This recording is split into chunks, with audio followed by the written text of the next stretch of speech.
So good morning या कहूँ good evening everyone, you are welcome to my YouTube channel. आज हम crude डुक वाली स्टोरी का पार्ट 12 देखेंगे। ये इस स्टोरी का लास्ट पार्ट है, सो लेट्स बिगिन। क्लोए और डैमियन मिस स्टेला के घर से जा रहे होते हैं। मिस स्टेला कहती हैं, हमारी सोफी शायद इसीलिए हमारे सामने नहीं आ रही क्योंकि वो तुमसे अलविदा नहीं कहना चाहती। क्लियर, सच कहूँ तो मैं भी तुमसे अलविदा नहीं कहना चाहती। क्लोए को सोफी की याद आती है। डैमियन उसके कंधे पर हाथ रखकर बोलता है, हमारे जाने का टाइम हो गया। क्लोए कहती है, ठीक है चलिए हम चलते हैं। वो लोग उनसे विदा लेकर वापस जाने के लिए घोड़ा गाड़ी में बैठ जाते हैं। डैमियन कहता है, अपनी राजधानी में पहुंचने से पहले मुझे तुम्हारे डैड लॉर्ड वर्डियर को लेटर लिखना चाहिए। मुझे यकीन है कि वो इन सब घटनाओं से सरप्राइज हो जाएंगे, इसीलिए बेहतर होगा कि हम उन्हें पहले ही इस बारे में बता दें। वैसे क्लोए, तुम सुन रही हो ना मैं क्या कह रहा हूँ? क्लोए कहती है, माफ कीजिएगा, क्या आपने मुझसे कुछ कहा? डैमियन पूछता है, क्या तुम अब भी उसी बच्ची के बारे में सोच रही हो? क्लोए बताती है, हाँ, हमने काफी समय साथ साथ बिताया है और वो अक्सर मेरे पीछे पीछे घूमती रहती थी। डैमियन बोलता है, वैसे वो बच्ची क्यूट है। क्लोए एक्साइटेड होकर कहती है ना? सोफी काफी ब्राइट भी है, वो तो एक पूरी किताब भी याद रख सकती है। क्लोए को सोफी के लिए इतना एक्साइटेड देखकर डैमियन उन पलों को याद करने लगता है जब उन दोनों का बच्चा इस दुनिया में आने वाला था और क्लोए ने उससे पूछा था कि हमारे बच्चे की आंखें तुम्हारी तरह होंगी या फिर मेरी तरह। वो बोलता है, तुम सोफी की ऐसे ही देखभाल करती थी जैसे कि वो तुम्हारी बेटी हो, है ना? वैसे क्यों ना हम सोफी को किडनैप कर लें और उसे अपने साथ स्वांटन देश ले चलें। क्लोए उसे डांटते हुए बोलती है, डैमियन तुम ऐसा मजाक मत करो, अगर मिसेस टेलर ने तुम्हारी ये बात सुन ली तो तुम्हारी खैर नहीं होगी। डैमियन क्लोए के हाथ पर हाथ रखकर कहता है, क्लोए। वो बोलती है, अगर तुम फिर से कोई बेकार सा मजाक करने जा रहे हो तो मैं सुनना नहीं चाहती। डैमियन बोलता है, मैं सोच रहा था क्लोए, क्या तुम्हें पता है कि सोफी अभी कहाँ पर होगी? जाने से पहले क्यों ना हम उससे अलविदा बोल दें। जब तक मैं तुम्हें खुद की बेटी नहीं दे सकता, मैं बस एक लाचार ना समझ हूँ जो कम से कम इतना तो कर ही सकता है। अब वो दोनों एक बड़े से घर में आ जाते हैं। क्लोए कहती है, मिस स्टेला ने कहा था कि सोफी अक्सर यहाँ भेजे जाने वाले वैगनों में छिप जाती है। वैसे लगता है वो यहाँ पहली मंजिल पर नहीं है। वो सोफी को आवाज देती है। डैमियन उसके गले के लॉकेट को पकड़कर कहता है, क्लोए तुमने इसे अपने बैग में क्यों नहीं रखा? वो कहती है, वेल ये मेरे लिए बेहद खास है, इसीलिए मैं इसे अपने करीब रखना चाहती थी। डैमियन बोलता है, अच्छा क्या ऐसी बात है? लेकिन अगर ये उस दिन तुम्हारे पर्स से ना गिरा होता तो मैं तुम्हारे प्यारे से झूठ कि तुम मुझसे प्यार नहीं करती इस पर यकीन कर लेता। ये तो हमारे लिए काफी अच्छा हुआ है ना? क्लोए झटके से डैमियन को अपना शॉल पकड़ा देती है। वो कहती है, यहाँ आसपास सोफी हो सकती है योर ग्रेस। डैमियन बोलता है, वैसे लग नहीं रहा कि वो यहाँ पर है। डैमियन असल में उसे टीज कर रहा होता है।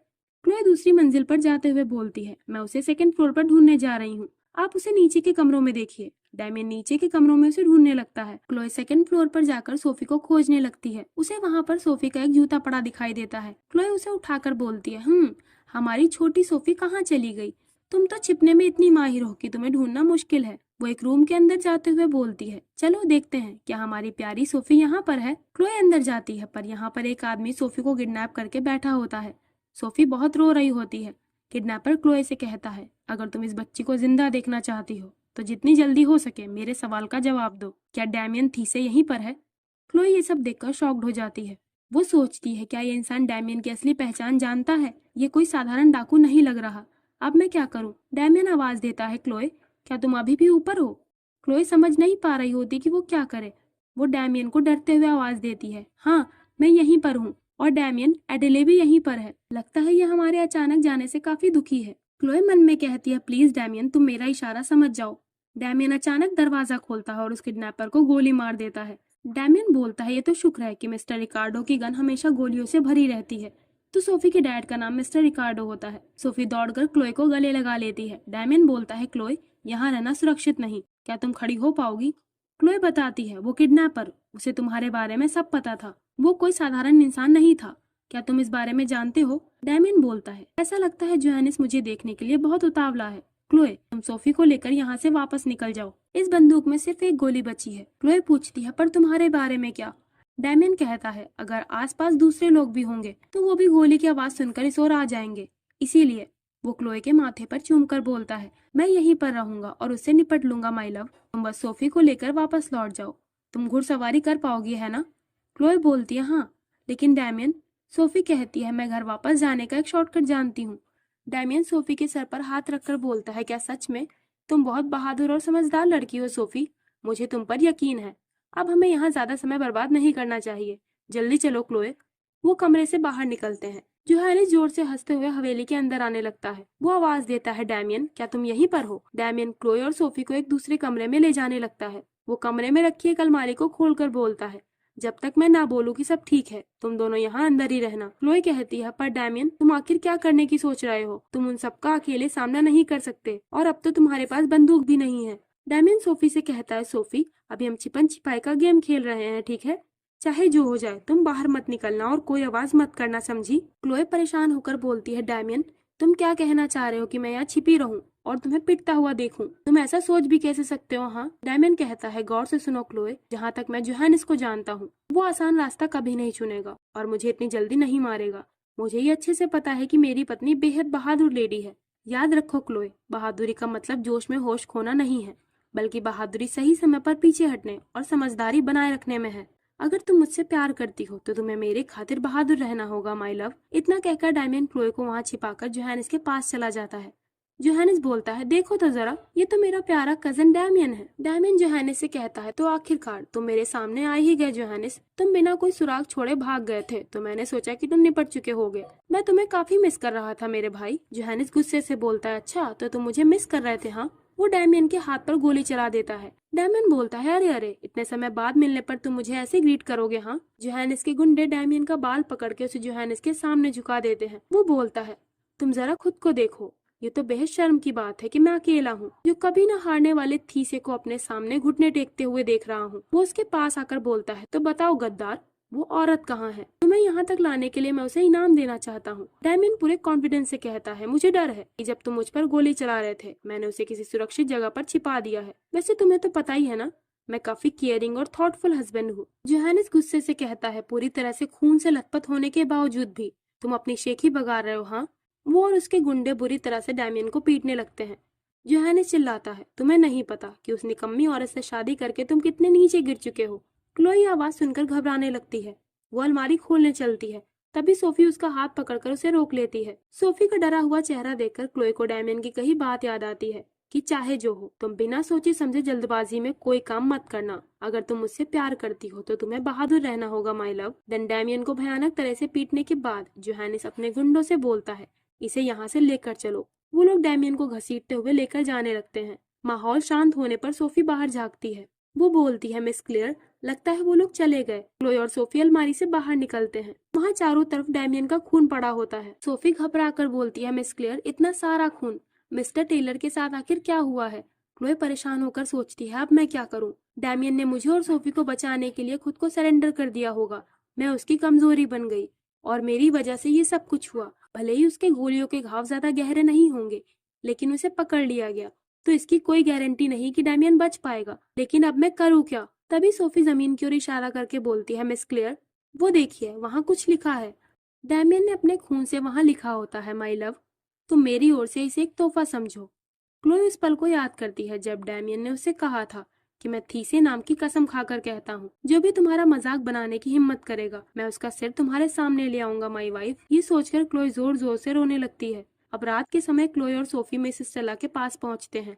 मिस स्टेला सोफी को सही सलामत देखकर इमोशनल हो जाती हैं। सोफी के डैड मिस्टर रिकार्डो क्लोई से कहते हैं, मुझे ये न्यूज़पेपर सोफी को ढूंढते वक्त हमारे पड़ोसी के घर में मिला है। आखिर ये सब क्या हो रहा है? मिस्टर टेलर की असलियत क्या है और आप दोनों हैं कौन? क्लोई कहती है, मिस्टर रिकार्डो, मैं बाद में आपको सब कुछ समझा दूंगी, लेकिन प्लीज आप अभी मुझे यहाँ से निकलने के लिए सबसे तेज साधन ढूंढने में मेरी मदद कीजिए। मिस्टर रिकार्डो पूछते हैं, एकदम अभी? आप कहाँ जाना चाहती हैं? क्लोई मन में बोलती है, सोचो क्लोई, स्वेंटन के भगौड़े प्रिंस जोहानिस को डची ऑफ कार्टर में रहने के लिए जरूर किसी की मदद लेनी पड़ी होगी। कोई इंसान जो उसकी मदद करने को तैयार रहा होगा, कोई ऐसा पर्सन जो स्वेंटन की ओर उतनी ही नफरत रखता हो जितना कि वो खुद रखता है। अगला कदम जो मुझे उठाना है वो ये है कि मुझे यहाँ डची ऑफ कार्टर के राजधानी शाही महल में जाना है। वो बोलती है, मुझे तत्काल ही यहाँ के राजा से मिलना होगा। देन अगले सीन में क्लोई ट्रेन में बैठी होती है। यहाँ पर लॉर्ड वेइज और काउंट कॉर्मियर भी होते हैं। वेइज बोलता है, हम तहे दिल से माफी मांगते हैं। क्लोई कहती है, अच्छा तो आप भी यहाँ हैं काउंट कॉर्मियर? चूंकि आप दोनों यहाँ हैं तो डैमियन ने कुछ हद तक इस सिचुएशन का अंदाजा पहले ही लगा लिया होगा। वेइज बोलता है, जी, योर मैजेस्टी बहुत सावधान थे। उन्होंने ये कहा था कि अगर चीजें गलत हो जाए तो हम आपको स्वेंटन तक सेफ्टी से पहुंचा दें। क्लोई कहती है, हाँ, और क्योंकि योर मैजेस्टी बेहद सावधानी बरतते हैं तो वो ये भी अलाउ नहीं करेंगे कि उनकी जिंदगी इतनी बुरी तरह से विदेशी जमीन पर खत्म हो। इसीलिए हम साथ मिलकर उन्हें बचा लेंगे। स्वैनटन देश का सूरज इतनी जल्दी नहीं डूब सकता। मैं स्वैनटन देश की रानी कार्टर के राजा से मिलने जाऊंगी। वो सोचती है, नहीं, मैं डैमियन की कमजोरी नहीं हूँ, मैं कभी उसकी कमजोरी नहीं बनूंगी। अब क्लोए डची ऑफ कार्टर के राजा अर्नॉल्ड डी कार्टर से मिलने आती है। वैसे अगर आप लोग भूल गए हो तो मैं बता दूं, ये वही इंसान एडी है जिसके चक्कर में एलिस घर से भाग गई थी। वो क्लोए से कहता है, ओह, लगता है आज हमारे यहाँ खास मेहमान आए हैं। तो बताइए, आप इतनी रात गए यहाँ पर किस लिए आई हैं? क्लोए खड़ी होकर उसके सामने हैंडशेक करने के लिए अपना हाथ आगे बढ़ाती है। वो बोलती है, मेरा मानना है कि ये पहली बार है जब हम फॉर्मल तरीके से मिल रहे हैं। अर्नॉल्ड बोलता है, क्या हम पहले कैजुअल तरीके से मिल चुके हैं, है ना? शायद हम उस शाम को मिले थे, आपको वे याद है ना? वो क्लोए को इग्नोर करके बोलता है, वैसे आपका डची ऑफ कार्टर में स्वागत है। क्लोए अपना हाथ हटाकर बोलती है, आपका शुक्रिया। अर्नॉल्ड बोलता है, आपको मुझे शुक्रिया कहने की जरूरत नहीं। तो आखिर क्या जरूरत आन पड़ी जिसके लिए आपको मेरे हनीमून में बाधा डालनी पड़ी? क्लोए कहती है, आप मुझे उस गद्दार जोहानिस का पता बताइए। अर्नॉल्ड बोलता है, क्या गद्दार? मुझे लगता है असली गद्दार तो कोई और ही है। गद्दार तो वो है जिसके दिल में डार्कनेस भरी हुई है, वो पर्सन जिसने अपने चचेरे भाई को धोखा दिया और खुद उसकी जगह राजा बन गया। तो यहाँ ये डैमियन को गद्दार बता रहा होता है। क्लोए पूरे विश्वास से कहती है, लगता है आपको किसी ने गलत जानकारी दी है।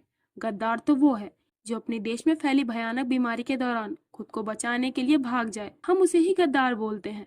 गद्दार कोई ऐसा पर्सन नहीं जिसने आराम से बातचीत के जरिए गुस्साई जनता को शांत किया हो और सही मायने में राज सिंहासन पर बैठा हो। अर्नॉल्ड कहता है, हाँ, ऐसा भी हो सकता है। क्लोए बताती है, जब हम जेन वायर सिटी में थे तब जोहानिस ने मुझ पर और योर मैजेस्टी पर हमला किया। अब वो हमारे राजा को बंदी बनाकर कहीं छिप गया है।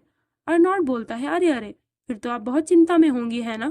क्लोए कहती है, भले ही जोहानिस उन्हें चोट पहुंचाए, लेकिन वो गद्दार स्वैनटन में वापस नहीं लौट पाएगा और उसे दोबारा राज सिंहासन कतई नहीं मिलेगा, क्योंकि अगर ऐसा हो गया तो डैमियन जैसा कोई पर्सन दोबारा आएगा और उसे राजगद्दी से हटा देगा।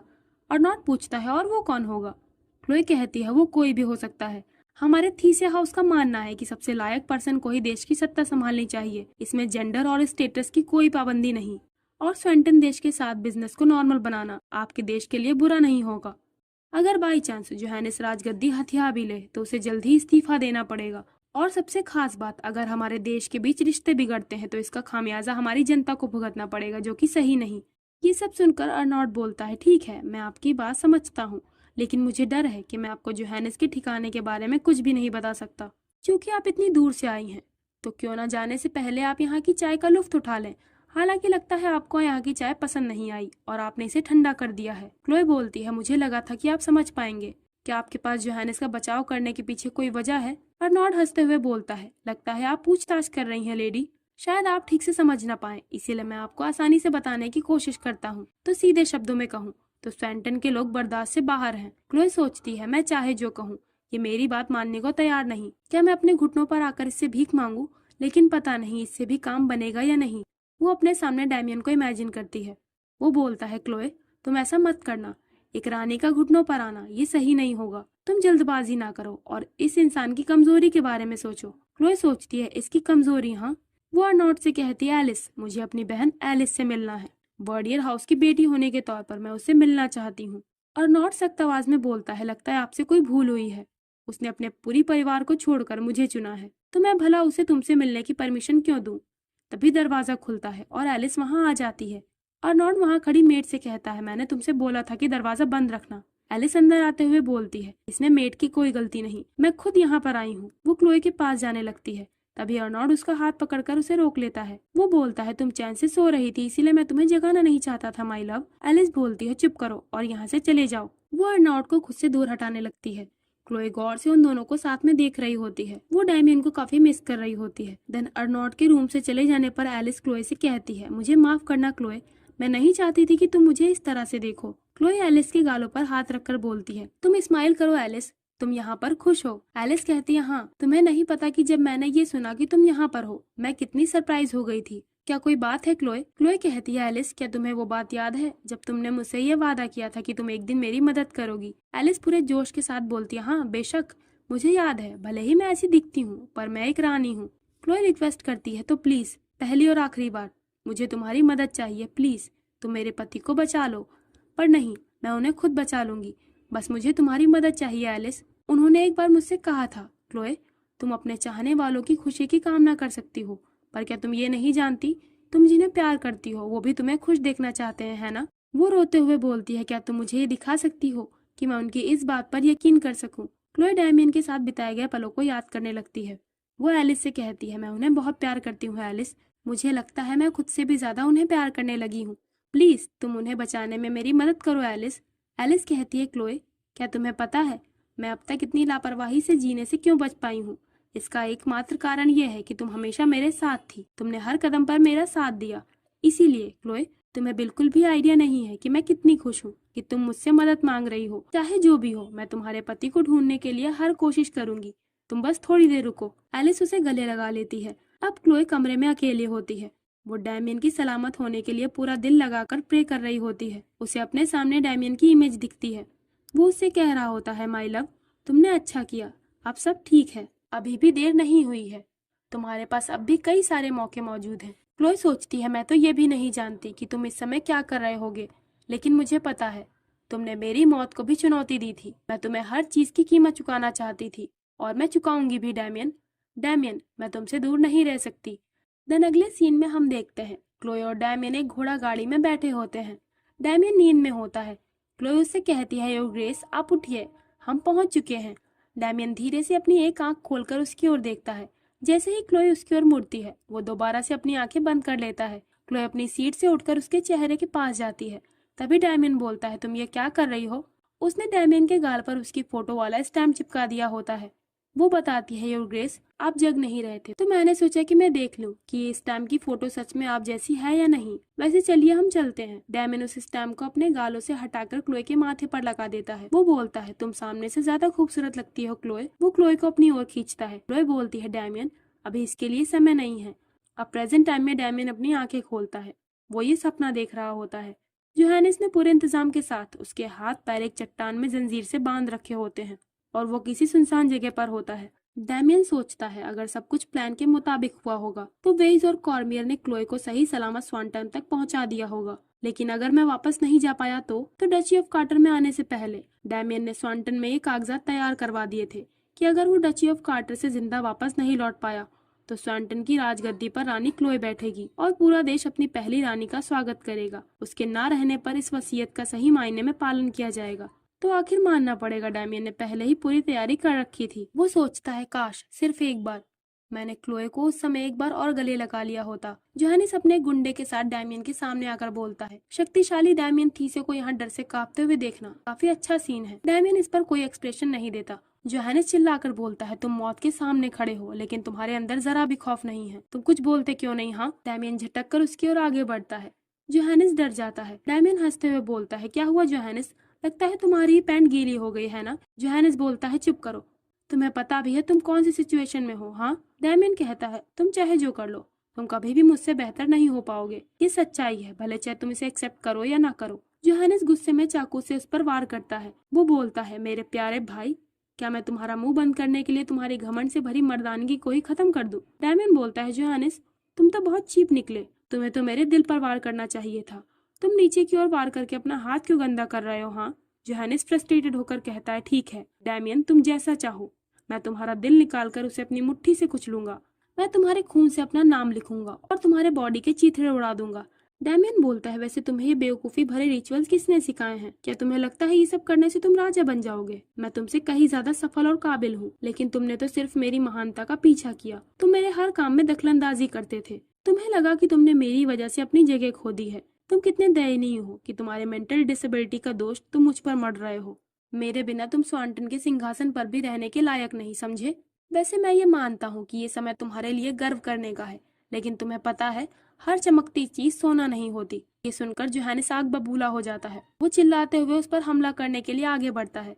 डैमियन उसके वार को अपने हाथ की बेड़ी पर ले लेता है, जिससे उसका एक हाथ आजाद हो जाता है, पर इस कारण उसके हाथ का अंगूठा टूट जाता है। डैमियन जोहानिस पर वार कर देता है। उसका एक गुंडा डैमियन की ओर बंदूक ताने खड़ा होता है। डैमियन उससे बोलता है, सुनो, अगर तुम ये बंदूक मुझे दे दो तो मैं तुम्हारी जान बख्श दूंगा। वो गुंडा बोलता है, नहीं, मैं ये नहीं कर सकता।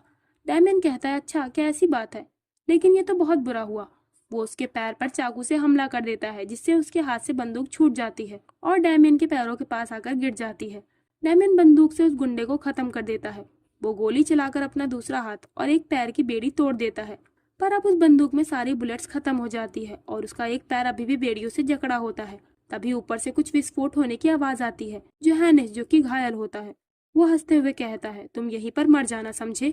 डैमियन बोलता है, क्या तुम्हारे अंदर आखिर तक मेरा सामना करने की हिम्मत नहीं? जोहानिस खड़ा होकर बोलता है, तुम भी अच्छे से जानते हो कि इस सिचुएशन में कौन सा फैसला समझदारी भरा होगा।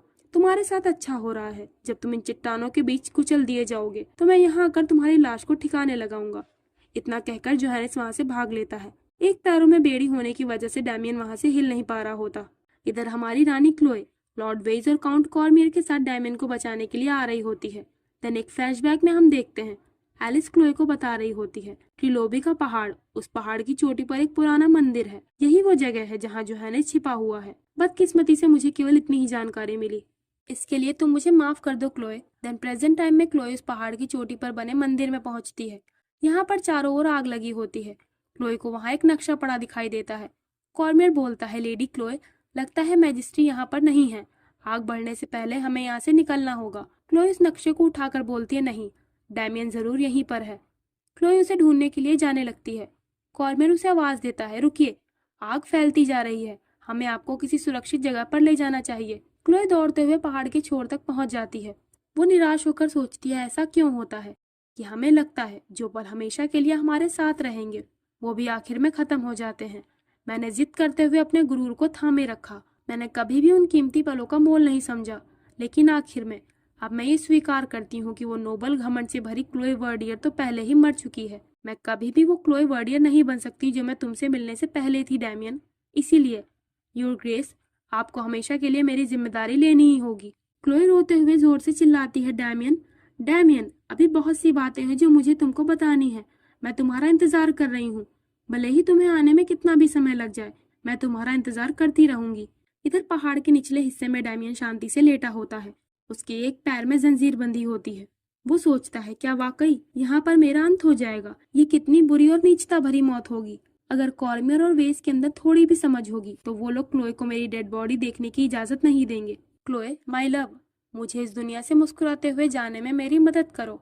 तभी उसे क्लोए की चीखें सुनाई देती है, डैमियन, मैं तुम्हारा इंतजार कर रही हूँ, चाहे जो हो मैं तुम्हारा इंतजार करूंगी। ये सुनकर डैमियन के अंदर आशा की किरण जग जाती है।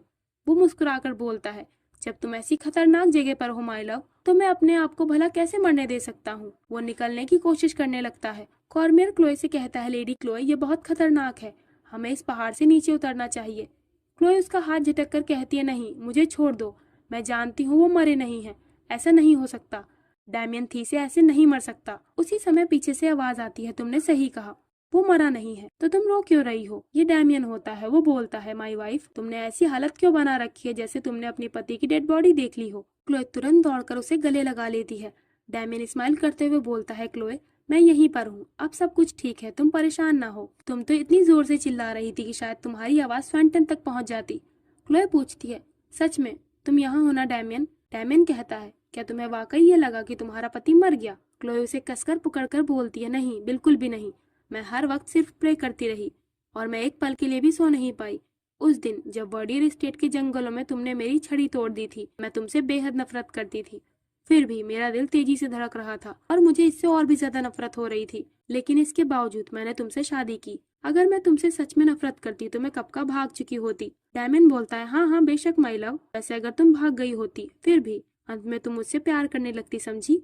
मैंने सही कहा ना क्लोए? क्लोए बोलती है, हाँ, आपने सही कहा योर ग्रेस। वो डैमियन को किस कर लेती है। उन दोनों को देखकर लॉर्ड वेज कॉर्मियर से बोलता है, क्या तुम भी वही सोच रहे हो जो मैं सोच रहा हूँ? कॉर्मियर बोलता है, शायद, लेकिन हम ये कैसे समझ पाएंगे कि मैजिस्ट्री जो करते हैं उसकी असली वजह क्या होती है? वेस कहता है, हाँ ये तो है, लेकिन क्या भला उन्हें यहाँ चट्टान के किनारे खड़े होकर ये करना चाहिए? वो गिर सकते हैं। देन वो चारों घोड़ा गाड़ी से वापस निकल रहे होते हैं। क्लोए डैमियन के हाथों में पट्टी बांध रही होती है। वो डैमियन से कहती है, आप हंस क्यों रहे हैं? हाँ, आपको ऐसे देखकर लोग सोचेंगे कि आप पागल हो गए हैं। डैमियन बोलता है, खैर, कुछ अच्छे कारणों से मैं अभी अभी मौत की कगार से वापस आया हूँ। क्या मुझे सच में अपने हाथ पर यह पट्टी बांधने की जरूरत है? वैसे तुम्हारा चेहरा देखकर लगता है मुझे इसे बांधे रहना पड़ेगा। क्लोए इसे घूर रही होती है। वो कहती है, आपको ये मजेदार लग रहा है? हद है, भला आप खुद अपना अंगूठा तोड़ने के बारे में कैसे सोच सकते हैं? डैमियन बोलता है, आराम से क्लोए, मुझे दर्द हो रहा है। क्लोए कहती है और क्या, दर्द तो होगा ही। घर पहुंचने पर मुझे आपके टखनों की भी दोबारा से जांच करनी होगी। तुम्हें नीचे से चिल्लाना चाहिए था। भला तुम उन चट्टानों पर चढ़ने के बारे में सोच भी कैसे सकते हो डैमियन। डैमियन उसके माथे पर चूम लेता है। वो बोलता है, खैर अगर मैं वहाँ से चढ़कर नहीं आता तो अभी मैं यहाँ तुम्हारे पास कैसे बैठा होता बताओ। अभी उसकी नजर जोहानिस पर पड़ती है, जो अपनी जान बचाने के लिए भाग रहा होता है। डैमियन बोलता है, वो देखो क्लोए, ये कितना दयनीय दृश्य है। काश कोई ये न जान पाए कि ये मेरा कजन है। वो बंदूक उठाकर कहता है, ये आसान नहीं होगा, मुझे जोहानिस को खत्म करना होगा, लेकिन हाथ में पट्टी बंधे होने के कारण ये मुश्किल है। जोहानिस को देखकर सोचती है, तुम्ही ने लगभग मेरे डैमियन को मुझसे छीन लिया था, है ना। वो डैमियन से बंदूक लेकर बोलती है, इसे मुझे दीजिए, मैं उस पर निशाना लगाती हूँ। डैमियन कहता है, जल्दबाजी करने की जरूरत नहीं क्लोए, तुम अपनी सांस अंदर खींचो और टारगेट पर फोकस करो। तुम ज्यादा टेंशन में मत आओ। अगर तुम्हारे लिए ये बहुत मुश्किल हो रहा हो तो। तभी क्लोए उस पर गोली चला देती है। वो दोनों क्लोए का निशाना देखकर शॉक्ड हो जाते हैं। डैमियन हैरानी से हंसते हुए बोलता है, क्लोए, क्या तुम इस तरह से मेरी और अपने कभी न खत्म होने वाले प्यार को दिखा रही थी। क्लोए कांपते हुए आवाज में बोलती है, क्या मैंने अभी उसे मार डाला। तभी अचानक वो बेहोश हो जाती है। डैमियन परेशान होकर उसे देखने लगता है। वो आंख भरकर बोलता है, मैं भी तुम्हें सच्चे दिल से प्यार करता हूँ माई लव। देन अब हम 3 साल पहले डैमियन के क्लोए को शादी का प्रपोजल देने से पहले थीसे कैसल का एक सीन देखते हैं। डैमियन बिलियार्ड गेम खेल रहा होता है। वेस बोलता है, आप इसे ज्यादा नहीं टाल सकते योर ग्रेस। डैमियन कहता है, बस मुझे थोड़ा वक्त और दो, तुम पहले ही 2 गेम जीत चुके हो वेस। वेस कहता है, मैं इस बारे में बात नहीं कर रहा। डैमियन पूछता है, तो बताओ तुम किस बारे में बात कर रहे हो। कॉर्मियर बोलता है, लगता है मिस्टर वेस आपकी शादी में देरी को लेकर परेशान है योर ग्रेस। डैमियन कहता है, मेरी शादी, हाँ। कॉर्मियर बोलता है, पर मुझे लगता है वेस की बात सही है। आपके नाम की रेपुटेशन को देखते हुए ऐसा एक भी परिवार नहीं होगा जो इस घराने में अपनी बेटी की शादी नहीं करना चाहेगा, तो फिर आप इसे क्यों टालते रहते हैं। डैमियन बोलता है, तुम लोग जरा इस बारे में सोचो, क्या तुम किसी ऐसे पर्सन से शादी कर सकते हो जिसको तुम्हारा गले लगाने का भी मन ना करे, या तुम ऐसे किसी भी लड़की से शादी कर लोगे। ये सुनकर वेज और कॉर्मियर उसे टीज करते हुए बोलते हैं, वाओ, हमें नहीं पता था कि आप इतने रोमांटिक हैं योर ग्रेस, हमें इसका बिल्कुल भी आइडिया नहीं था। डैमियन कहता है, रोमांटिक, अगर अपने खानदान को वारिस देना है तो फिर मुझे अपनी पत्नी को भी पसंद करना होगा, है ना। वेज बोलता है, बेशक, आपने बिल्कुल सही कहा, मुझे ये बहुत रोमांटिक लगा। डैमियन कहता है, तुम लोग बहुत जिद कर रहे हो, ये प्यार व्यार की बातें बहुत हो गई, अभी शादी ना करने की मेरे पास कई सारी वजह है। वही सोचता है, हाँ हाँ मुझे पता है, क्योंकि इस समय आपके दिमाग में कोई और ही बस गई है। वेइस उस घटना को याद करता है जब डैमियन जंगल में क्लोए से मिलकर आया था और जंग के मैदान में लड़ते समय खुशी खुशी क्लोए के बारे में उसे बता रहा था। वेइस, तुम्हें पता है वो लड़की कैसे एक्सप्रेशन दे रही थी जब वो अपनी टूटी हुई छड़ी के साथ जंगल में मुझसे मर्यादा और ड्यूटी के बारे में बातें कर रही थी। वो सच में बहुत बहादुर थी वेइस। अब रात के समय वेइस डैमियन से पूछता है, क्या आप विस्काउंट वर्डियर की बेटी को बर्बाद करने की कोशिश कर रहे हैं योर ग्रेस। डैमियन कहता है, नहीं, असलियत में ये तुम्हारी बात के एकदम उल्टा है। मैं उसे पाने की कोशिश कर रहा हूँ और उसे शादी करने के बारे में सोच रहा हूँ। वही सरप्राइज होकर बोलता है, तो फिर अगर आप पहली नजर में ही उस पर फिदा हो गए तो फिर आपने उन्हें अभी तक प्रपोज क्यों नहीं किया और आप ये सब क्यों कर रहे हैं। डैमियन सख्त आवाज में बोलता है, किसने कहा कि मैं उस पर फिदा हो गया। इस समय क्लोए वर्डियर मेरे लिए सबसे सही पार्टनर है, इसीलिए मैंने ये फैसला लिया है। वेइस हिचकिचाकर बोलता है, इसका मतलब आप वर्डियर परिवार को दिवालिया बनाने का प्लान कर रहे हैं। डैमियन बताता है, विस्काउंट वर्डियर की इन्वेस्टमेंट में फेलियर उनकी खुद की जिम्मेदारी है, किसी ने उन्हें कुछ भी करने को मजबूर नहीं किया था। वेइस मन में बोलता है, ईश्वर ने इन्हें सब कुछ दिया है सिवाय शर्म और शालीनता के। शायद ईश्वर के ऐसा करने के पीछे उनके अपने कारण होंगे। वो बोलता है, रोज कैसल में हुई पार्टी को 3 महीने गुजर चुके हैं। डैमियन बोलता है, हाँ 3 महीने हो गए। कॉर्मियर कहता है, क्या वर्डियर स्टेट से कोई मैसेज नहीं आया। वेइस मन में कहता है, कॉर्मियर तुम समझने की कोशिश करो। डैमियन बोलता है, मेरी शादी को लेकर चिंता करने की जरूरत नहीं, यहाँ का मौसम बदलने से पहले तुम दोनों मेरी शादी की खबर सुनोगे। कॉर्मियर कहता है, योर ग्रेस, कोई भी परिवार आपसे अपनी बेटी की शादी कराने पर गर्व महसूस करेगा। डैमियन क्लोए को अपने सामने इमेजिन करता है। वो सोचता है, नहीं, मैं कभी नहीं हारता क्लोए वर्डियर। वो उन दोनों से बोलता है, अपना दिमाग खाली करने के लिए मैं शिकार पर जा रहा हूँ, हम शिकार के लिए वर्डियर स्टेट में जाएंगे। वेइस बोलता है, क्या, लेकिन योर ग्रेस। डैमियन कहता है, वेइस तुम्हें शिकार पर आने की कोई जरूरत नहीं, क्योंकि वर्डियर स्टेट में खाने का कोई टेस्ट नहीं, तो तुम हमारे राज्य में सबसे ताजे और बेहतरीन सामान को ऑर्डर करना। वैसे तुम लोग तो जानते ही हो मैं अपने खाने को लेकर काफी नखरेबाज हूँ। डैमियन जाने के लिए रेडी हो जाता है। वेइस उसे देखकर बोलता है, क्या सच में आप ऐसे वहां जाएंगे। डैमियन कहता है, क्यों, मैं ऐसे वहां क्यों नहीं जा सकता। वेइस उसे गौर से देखकर बोलता है, योर ग्रेस, आप इस पोशाक में मोर जैसे लग रहे हैं जो किसी को इम्प्रेस करने के लिए शो ऑफ कर रहा हो। वो वर्डियर स्टेट में जाने के लिए निकल जाता है। डैमियन वेस की बात याद करके सोचता है, प्यार, हाँ, ये कितना बेवकूफी भरा है। क्या ऐसी क्षण भर रहने वाली फीलिंग्स की भी तुलना की जा सकती है? ये उससे कहीं ज्यादा है। मैंने उसकी ओर दया दिखाई और उसने पूरे 3 महीने तक मुझे नजरअंदाज किया है। मुझे तुमसे ये उम्मीद नहीं थी क्लोए वर्डियर। मैंने उसके बारे में जो भी डाटा इकट्ठा किया उसके मुताबिक क्लोए वर्डियर ये अच्छे से जानती है कि पब्लिक और प्राइवेट मामलों के बीच अंतर कैसे किया जाता है। महान फर्ज की बात करते हुए उसकी आंखों में जो भाव था वो झूठ नहीं था, और वो इतनी भी नासमझ नहीं होगी कि सिर्फ अपनी पर्सनल फीलिंग्स को लेकर अपना आभार जताना छोड़ दे। पर जरा 1 मिनट रुको, लेकिन क्या ऐसा भी हो सकता है कि मेरा उसको लेकर किया गया फैसला गलत हो? क्या हो अगर वो वाकई पब्लिक और प्राइवेट मैटर्स में फर्क ना कर पाए और सच में वो मुझे नापसंद करती हो? लेकिन अगर वो मुझे पसंद नहीं करती तो क्या हुआ? क्लोए, जिस समय मैं पहली बार तुमसे मिला मैंने हर संभव पहलू पर सोचा और उनमें से किसी भी पहलू में तुमने मुझे रिजेक्ट नहीं किया है। मैंने तुम्हारे लिए जो कुछ भी कोशिशें की हैं वो मेरे ग्रैंड कैसल की नींव होगी जिसे मैं बनवा रहा हूँ। मैंने अब तक जो कुछ भी हासिल किया और भविष्य में मैं जो कुछ भी हासिल करूंगा मैं वो सब तुम्हारे हाथ में रख दूंगा क्लोए वर्डियर। तो इस पूरे सीन से हमें एक बात तो पता चल गई कि डैमियन शुरू से ही क्लोए को सच्चे दिल से चाहता था, पर उसका अपना प्यार पाने का तरीका सही नहीं था। लेकिन अब वो क्लोए के लिए अपना सब कुछ समर्पण करने को तैयार रहता है। अब स्टोरी प्रेजेंट में आती है। डैमियन की कोरोनेशन सेरेमनी होती है। सभी लोग उन दोनों को चीयर कर रहे होते हैं। डैमियन क्लोए का हाथ पकड़कर बोलता है, क्या तुम नर्वस हो? क्लोए बोलती है, वैसे मैं झूठ नहीं बोलना चाहती और मैं ये नहीं कहना चाहती कि मैं नर्वस नहीं। तभी डैमियन अचानक से क्लोए को गोद में उठा लेता है। क्लोए एम्बैरेस हो जाती है। डैमियन कहता है, क्लोए तुम अपना सर उठा कर देखो, तुम्हारे हाथ में क्या क्या मौजूद है। वहाँ सारे लोग राजा और रानी के लिए चीयर करने लगते हैं। डैमियन मुस्कुराते हुए क्लोए को निहार रहा होता है। क्लोए आंखों में आंसू भरकर बोलती है, मैं भी तुमसे बहुत प्यार करती हूँ डैमियन। वो बोलता है, क्या तुम्हें पता है तुम इस समय कितनी अजीब दिख रही हो क्लोए, आंसू तुम्हारे गाल से नीचे लुढ़क रहे हैं। क्लोए बोलती है, कोई बात नहीं, आप मुझे ऐसी अजीब सिचुएशन में देख सकते हैं योर मैजेस्टी। तो इस तरह डैमियन स्वांटन देश का राजा बन जाता है और क्लोए वहाँ की रानी हो जाती है। क्लोए के पास एलिस का खत आता है। एलिस ने लिखा होता है, मेरी प्यारी बहन क्लोए, जब मैंने तुम्हारे कोरोनेशन सेरेमनी की फोटोज देखी तो मैं खुद को हंसने से रोक नहीं पाई। एक राजा अपनी पत्नी को इतने खुले तौर पर प्यार दिखा रहा था। शायद ये स्वांटन के राजसी इतिहास में पहली घटना होगी। हालांकि हम एक परिवार हैं, फिर भी कुछ बातें कहना जरूरी होती हैं। मुझे आशा है कि तुम हम दोनों को माफ कर दोगी। हमारे देश में तुम्हें और तुम्हारे पति को बहुत परेशानियां झेलनी पड़ी। अर्नोल्ड को अच्छे से जानते हुए ये कहना मुश्किल है कि वो माफी मांगेगा, लेकिन मैं ये कहना चाहूंगी कि वो मेरी तरह ही सिंसियर है। और क्लोए, भले ही हम दोनों जी भर के लड़ते हैं पर हम एक दूसरे से अलग नहीं रह सकते। तो तुम मुझे लेकर ज्यादा चिंता मत करना। और हाँ, डैड को भी हमारे पास आए हुए ज्यादा समय नहीं हुआ है। उनका कहना है कि वो अपनी बची हुई जिंदगी अपने पोते पोतियों के साथ खुशी से बिताएंगे। अच्छी बात तो ये है कि अब वो हमारी माँ के बारे में ज्यादा बात नहीं करते। मैं अभी जल्द ही जेन वायर सिटी में गई थी। मैंने देखा, जैसा कि तुमने कहा था, गिल्स एक बेहतरीन मिशनरी बन गया है। वो हमारे परिवार की खुशी की कामना करता है, इसीलिए मैं खुश हूँ कि आखिरकार वो संतुष्ट है। मैं और भी बहुत कुछ लिखना चाहती हूँ, पर अर्नोल्ड काफी देर से मुझे बुला रहा है। मैं प्रॉमिस करती हूँ कि जल्द ही तुम्हें दोबारा लेटर लिखूंगी। क्लोए, तुम्हारी एलिस, जो धीरे धीरे मैच्योर हो रही है। क्लोए उस लेटर को अपने सीने से लगा लेती है। अचानक डैमियन की मॉम वहां आकर बोलती है, क्लोए जल्दी इधर आओ। क्लोए पूछती है, क्या आज आप थीसे कैसल वापस जा रही हैं? मॉम वहां भरकर बताती है, हाँ, डैमियन को हमारे थीसे कैसल की बहुत चिंता है। वो कहता है कि मेरे अलावा वहाँ कुछ भी मैनेज नहीं हो सकता। सच में ये लड़का बहुत जिद्दी है ना? वो क्लोए के कानों पर एक खूबसूरत सा इयरिंग लगाकर ट्राई करती है। क्लोए कहती है, मुझे इस तरह के गिफ्ट्स नहीं चाहिए।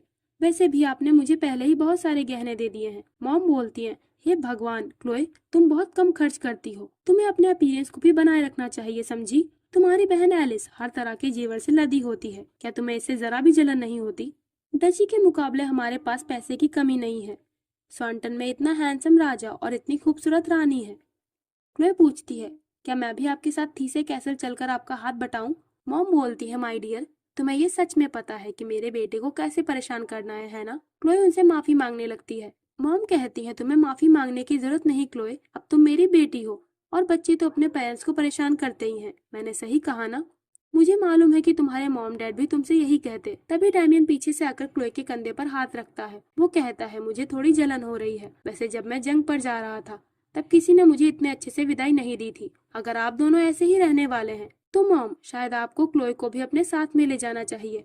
मॉम बोलती है, नहीं नहीं, मैं ये नहीं चाहती कि हमारे राजा अपनी पत्नी को लेकर चिंता में आ जाएं और अपनी ड्यूटीज को नजरअंदाज करें। मैं अकेले ही चली जाऊंगी। क्लोए डैमियन को डांटते हुए कहती है, आपको अपनी माँ से ऐसे बात नहीं करनी चाहिए। डैमियन बोलता है, पर मैंने किया क्या है। मॉम प्यार से उन दोनों को देख रही होती हैं।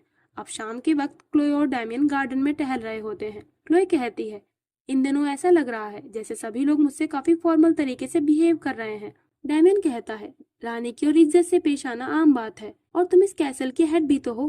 क्लोए बोलती है, नहीं, मैं नहीं, टेक्निकली आप इस कैसल के हेड हैं। डैमियन पूछता है, क्या मैंने तुम्हें नहीं बताया? कैसल रोज तुम्हारा है क्लोए, मैंने इसे तुम्हें डेडिकेट किया है।